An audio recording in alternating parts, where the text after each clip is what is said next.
defensive lines in the late 1940s and early 1950s. The captain of the University of Wyoming Cowboys football team, Frenchie Radella, who also signed with the Washington Redskins. Congratulations, by the way, Frank, if I can let the cat out of the bag, I don't know if it's been publicized yet. Frenchie is going to be inducted into the Beaver County Sports Hall of Fame this coming year. Congratulations. Welcome home.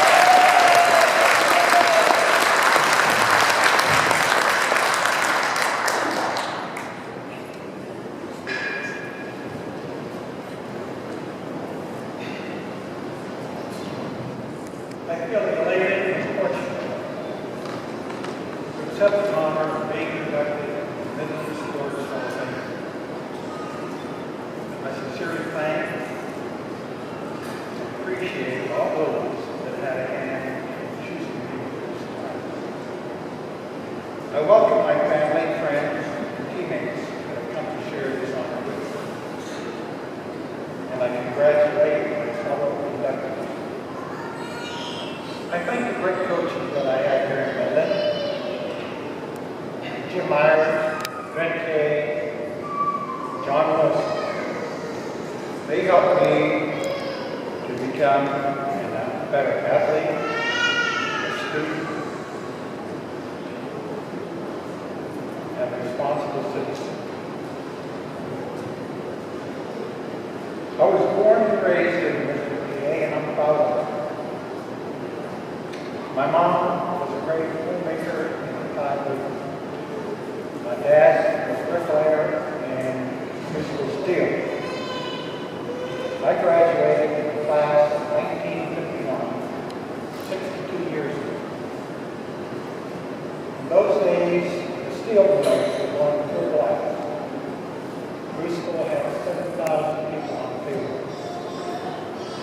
Midland Avenues live. Shifts a day coming down. The 4th of July parade had over 20 marching bands. Midland was proud. Midland was free.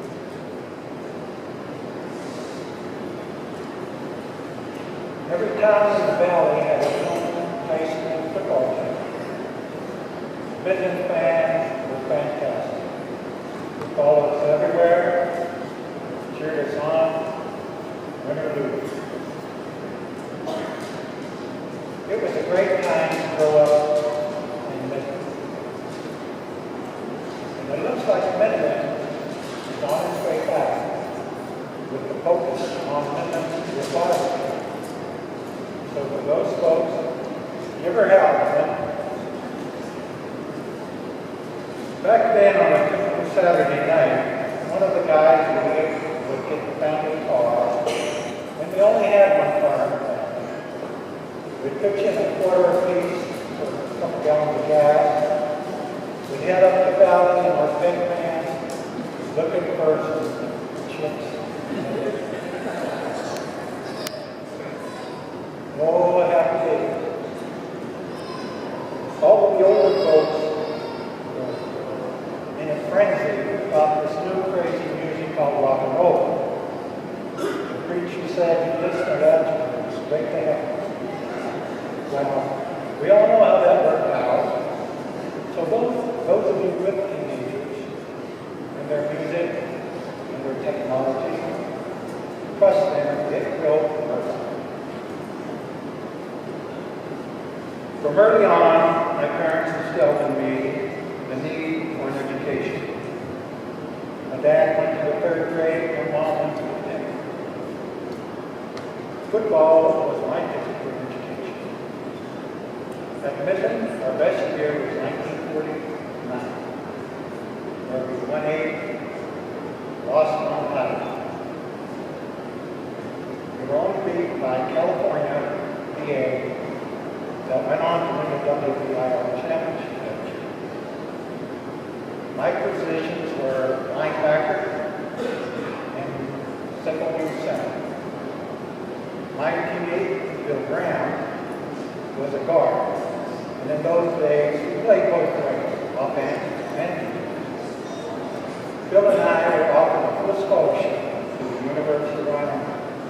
And we were invited to go out for a visit.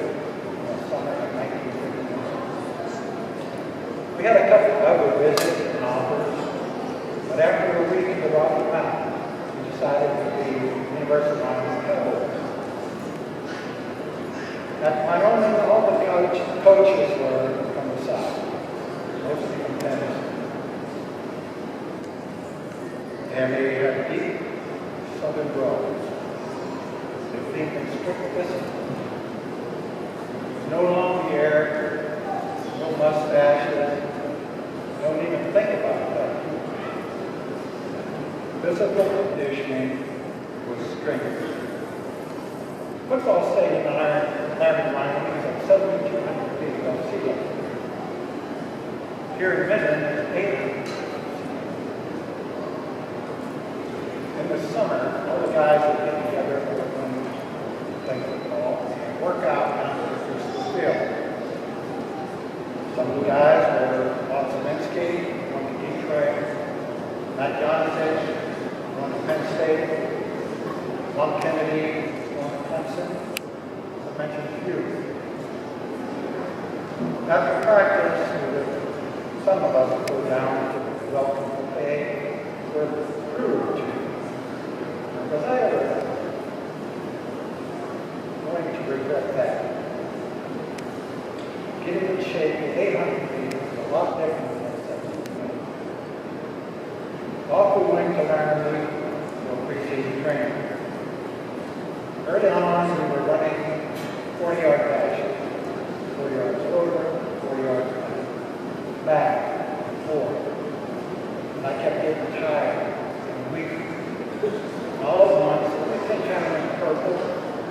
I collapsed on the field, facing. Coach walks over and said, Radella, he said, if you can't run, walk. If you can't walk, walk. And if you can't crawl, don't just lay there, do some push-ups. I was totally excited, but somehow, I did out of times. The lesson I learned, no matter how flat I come on my face or my butt, on the field or in the life, there was always another gear that you could drop down into and sprint ahead. My fondest memories of sports are not of yards games won, or personal. I think of the teammates that I had along the way. I think of the friendships I made in high school and college. To this day, some of those relationships